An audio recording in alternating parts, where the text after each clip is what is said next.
ঢাকা টাঙ্গাইল মহাসড়কে একটি চলন্ত বাসে আগুন দিয়েছে দুর্বৃত্তরা। বুধবার রাত 12টার দিকে বাসাইল উপজেলার বাউখোলা এলাকায় এ ঘটনা ঘটে। তবে এতে বাসটির ক্ষয়ক্ষতি হলেও হতাহতের কোনো ঘটনা ঘটেনি।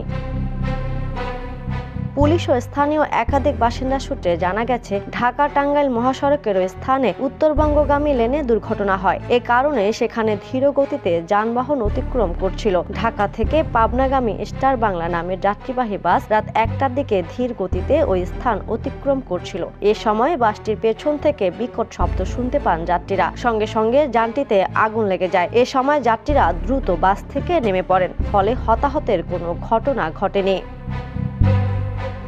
খবর পেয়ে টাঙ্গাইল ফায়ার সার্ভিসের দুটি ইউনিট ঘটনাস্থলে পৌঁছে আগুন নিয়ন্ত্রণে আনে বলে জানান টাঙ্গাইল ফায়ার সার্ভিস ও সিভিল ডিফেন্সের senior station officer. Desk report, the news. দেশে দেশে সবার সাথে দ্য নিউজ।